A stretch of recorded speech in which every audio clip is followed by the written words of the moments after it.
Muito bem, pessoal, continuamos com a nossa série de vídeos, né, a respeito da teologia pentecostal, desse movimento carismático. E hoje, na sequência de vídeos, a gente vai entender um pouco mais esse panorama na época que aconteceu, na história, e como é que a teologia, né, pentecostal foi se sistematizando, foi se organizando. Né? Então a gente falou algumas coisas no vídeo anterior, se tu não assistiu, vai lá, assiste para ter uma ideia do que a gente está conversando aqui. Então pega o teu caderno aí, teu bloco de notas no celular, vamos estudar juntos. Esse é um assunto que eu gosto muito, acho muito interessante, né? Porque está no nosso dia a dia, né? Nos expoentes da igreja na TV, né? Nas músicas, né? Nas igrejas aí é pentecostal, né? O pessoal pergunta muito sobre isso. No nosso contexto aqui do Rio Grande do Sul também é o principal movimento de igrejas, né? No Rio Grande do Sul também. No Rio Grande do Sul. Ainda que seja um estado com poucas igrejas, A a maioria maioria é que tem pentecostal. é pentecostal, né? Isso. Então, às vezes, até gera dúvida no pessoal isso, né? Tipo, por que que é assim? Como é que começou isso, né? Uhum. E a ideia nesse vídeo é a gente responder essas perguntas, né? Que vocês tenham uma base sobre isso, uma base histórica, teológica, prática, né? Na sequência de vídeos que a gente está fazendo. A gente fez, então, o vídeo anterior, acompanha lá, né? Esse panorama, essa ideia que a gente está começando a trabalhar. E no vídeo de hoje, a gente vai, então, entrar mais no panorama histórico, mais ainda, e na base teológica. Vamos pegar assim, ó, vamos se teletransportar lá para a época, Estados Unidos, né? Como é que a gente chegando lá, como é que eram as notícias na época, sabe? Como é que as outras igrejas estavam vendo esse movimento acontecer, assim? Porque tu falou no primeiro vídeo lá que tem a mídia crescendo, né? Tinha jornal e tal, a comunicação tava crescendo também. Como é que era na época, então? Na Rua Azusa, que foi o principal expoente disso, quando começou o movimento, então muitas pessoas iam para lá, a igreja vivia lotada. Era uma igreja que pertencia a uma outra denominação e tinha quase morrido, né? Então eles estavam meio que reavivando a igreja.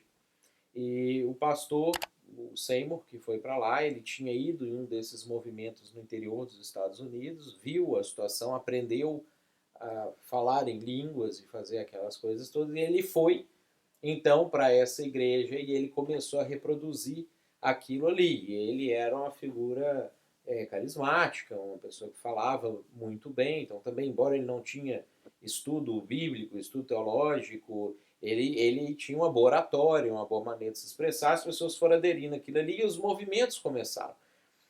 Então, no início, igrejas e pastores de outros lugares iam ali para assistir, mas rapidamente os jornalistas começaram a ir também para assistir, porque a gente tem que lembrar que nessa época os Estados Unidos era crente, né? Os jornais eram crentes, porque a igreja e o Estado ainda era uma coisa muito misturada, não é igual hoje, que a coisa é muito separada, até às vezes o Estado é anticristão. Na época, não, os presidentes eram crentes, os jornais eram crentes, os meios de comunicação, as empresas.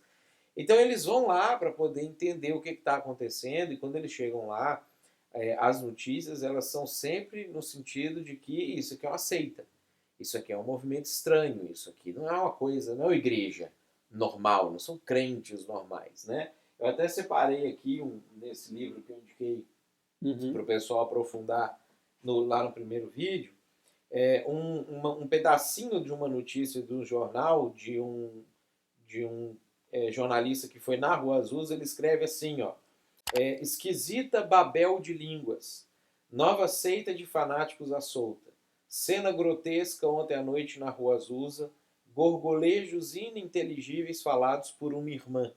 Eles chegavam no lugar e aí eles viam que as pessoas estavam falando coisas desconexas, as pessoas estavam falando coisas, emitindo sons, fazendo alguns barulhos e etc. E aí eles relatavam aquilo que eles estavam vendo a partir daquilo que eles estavam vendo. Né? E aí algumas pessoas caíam no chão, rolavam, gritavam, às vezes saíam para a rua e faziam algum tipo de coisa. Era uma situação que se você é um não crente e você entra para assistir aquilo, você jamais entenderia o que está acontecendo.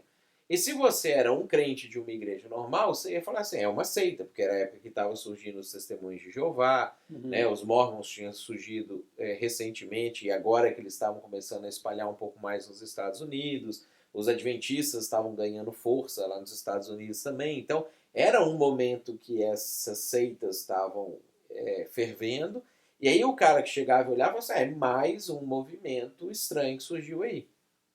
Entendi. Então, até para quem não era cristão, era estranho. Para todo mundo era Para estranho. todo E mundo para era quem estranho. era cristão também era estranho. Também era estranho, no início era estranho. Mas a gente vê que o movimento foi crescendo. Uhum, Né? Então eles tiveram que responder algumas perguntas que as pessoas estão fazendo. De onde vem isso? uhum, Né? Como é que vocês podem explicar isso na Bíblia? Né? uhum. Como é que eles começaram a estruturar isso? Né? Que a gente falou no primeiro vídeo, que eles começaram a chamar as bases na Bíblia. Como é que foi essa construção que eles fizeram assim de texto bíblico? Basicamente, eles vão utilizar Atos capítulo 2 e vão utilizar alguns textos ali de 1 Coríntios. Atos capítulo 2, a gente tem aquela cena que os apóstolos estavam orando, o Espírito Santo desce como línguas de fogo sobre eles, repousa sobre cada um deles, que é uma ligação que tem a ver com a dádiva dos 10 mandamentos no Monte Sinai, não tem nada a ver com dom de línguas em si, né? Quando eles saem dali, eles estão falando outras línguas. O texto é muito claro para falar para nós que eles estavam falando os idiomas das pessoas que estavam ali. Eles começaram a pregar para aquelas pessoas nos idiomas delas, elas entendiam o que eles estavam falando. Ah, só que no texto, uma das acusações que os apóstolos recebem é que eles estavam bêbados. Então eles falam assim, esses galileus estão bêbados fazendo essas coisas aí, tendo esse tipo de reação. Porque muito provavelmente, associado a essa falar na língua dos povos que estavam ali, eles estavam também tendo algum tipo de manifestação de um fervor espiritual maior, de um zelo maior pelas coisas de Deus, que fazia com que eles pensassem, eles não estão normais, estão bêbados. Então eles pegam essa expressão do estão bêbados e vão começar a justificar que as pessoas caindo no chão, rolando, falando em línguas sem ter sentido, dobrando a língua, seria como que uma atitude de um bêbado, dentro da percepção do pessoal de Atos capítulo 2. Mas em Atos capítulo 2 era assim? Eles rolavam? Não, Eles... não. Quando eles falam assim, será que eles estão bêbados? Eles Uhum, ficam questionando aquilo. Pedro até fala assim, como que a gente está bêbado? É 9 horas da manhã, uhum, né? E ele repreende o pessoal que fala aquilo. Eles estavam falando isso por causa do fervor, por causa de que eles estavam diferentes. uhum, Agora, eles estavam pregando para as pessoas. Porque eles uhum, falavam assim, como que a gente, eles não são galileus, como que a gente escuta eles falando para a gente na nossa própria língua? Aí uns estavam pensando sobre isso, e os outros assim, eles devem estar bêbados. Então, essa percepção em Atos 2, ela não é porque eles estavam fazendo a mesma coisa que uhum, eles estavam fazendo no início do movimento pentecostal. uhum, Só que como o movimento pentecostal, no início, ele tem essas características de comportamentos não convencionais, aí eles tinham que sistematizar, a pergunta que você me fez ali no uhum, início, eles falaram assim, não, isso não convencional que a gente está fazendo aqui é o estar bêbado de Atos capítulo 2. uhum, E aí eles vão fazer uma ponte com Paulo falando sobre isso lá em 1 Coríntios, no capítulo 12, principalmente no 12, o 14 eles deixam um pouquinho de lado, vai falar sobre organizar o culto para não uhum, parecer uma uhum, bagunça, né? Mas no capítulo 12, Paulo vai falar sobre, entre vários dons do Espírito Santo, ele fala sobre falar em outras línguas, e no 13, quando ele vai falar sobre o amor, ele fala assim, ainda que eu fale as línguas dos homens e dos anjos, se eu não tiver amor, eu não serei nada. Então eles pegam essa expressão línguas dos anjos para poder explicar que tipo de língua eles estavam falando. Que seriam essas línguas dos anjos, como se eles então estivessem falando o idioma celestial, o idioma que se fala lá no uhum, céu, e aí pudessem então orar nesse idioma. Que depois Paulo vai falar sobre esse tipo de língua. Ele fala assim, ó, quem fala assim está edificando a si mesmo e está falando a Deus, não aos homens, porque Deus entende o que ele está dizendo, a não ser que haja interpretação. Então eles pegam esse pedaço, esse recorte e falam assim, não, isso que nós estamos fazendo aqui, o que está acontecendo aqui, é o que Paulo está se referindo lá em 1 Coríntios, quando ele fala dessas outras línguas uhum. estranhas que as pessoas estariam falando. Tu falou assim de um meio não convencional, né? Que às vezes acontece, que aconteceu em Atos 2. Mas em Atos 2, então, só para me notar aqui, quando existem meios não convencionais ou sobrenaturais, tem uma finalidade que teve em Atos 2 de anunciar, de evangelizar para fora do mundo, para o mundo. Sim. Toda vez que a gente vê uma manifestação espiritual não convencional, ela está, na verdade, assim, marcando algum tipo de mudança, algum tipo de circunstância que Deus está tentando colocar no mundo, que está, de alguma maneira, tentando imprimir no mundo. Então, a gente vai observar que esse fenômeno, que provavelmente, em algum momento lá nos Estados Unidos, foi um fenômeno legítimo, de fato, tinha alguém fazendo alguma coisa meio estranha e era da parte de Deus aquilo ali, assim como ao longo da história a gente vai observar isso com outras comunidades cristãs, até a católica da Idade Média e etc. No Antigo Testamento isso existe também.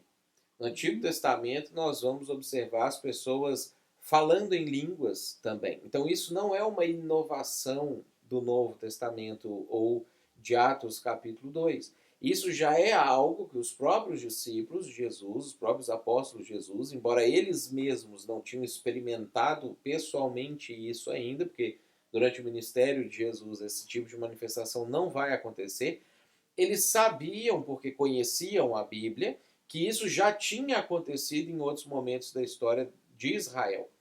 Então, quando acontece, e vai acontecer lá com Cornélio, e vai acontecer na igreja de Corinto, quando essas coisas acontecem ali, eles linkam não com Atos capítulo 2.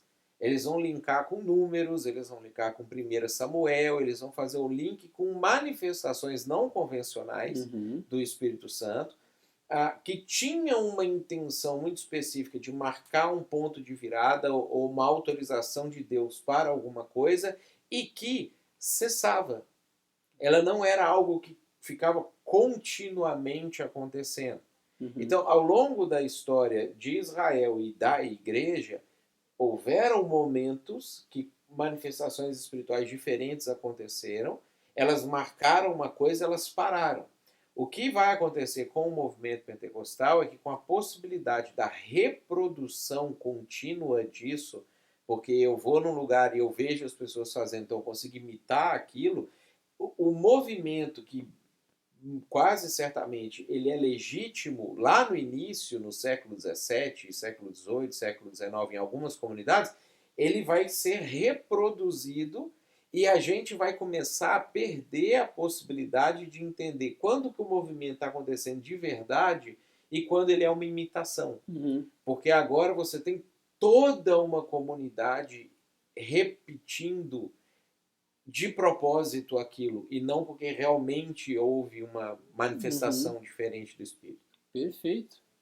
Mais um vídeo, mais um baita conteúdo. Então hoje a gente viu então como é que era na época, como é que as pessoas não cristãs, outras igrejas estavam vendo isso, como é que eles começaram a estruturar, sistematizar essa ideia na Bíblia, quais os textos que eles recortaram, né, para mostrar isso. A gente viu também que existem manifestações não convencionais de Deus na história da Bíblia, da igreja, né? E tem um gancho que tu me deixou aqui para a gente fazer o nosso próximo vídeo, que acho que vai render, vai ser bem interessante, que é batismo do Espírito Santo, falar em línguas. Isso é um assunto interessante. Isso o pessoal quer saber. Esse é o cerne da questão. Esse, né? A gente fez tudo isso para chegar até aqui. É, Até o próximo vídeo. agora vai começar. Agora vai começar. Pessoal, para vocês, como é que está sendo esse debate, essa conversa, esse estudo? Comenta aí embaixo o que vocês estão achando. Vocês já ouviram esses textos, já leram esses textos no Antigo Testamento que a gente falou, na história da igreja? Né, esse panorama geral que a gente deu na época do movimento lá nos Estados Unidos. Comenta aí embaixo, curte esse vídeo aí, né, compartilha com os teus amigos, o pessoal da tua igreja, para estudar com a gente. E na próxima semana, daqui a 15 dias, a gente volta com o nosso terceiro vídeo dessa série. Até lá!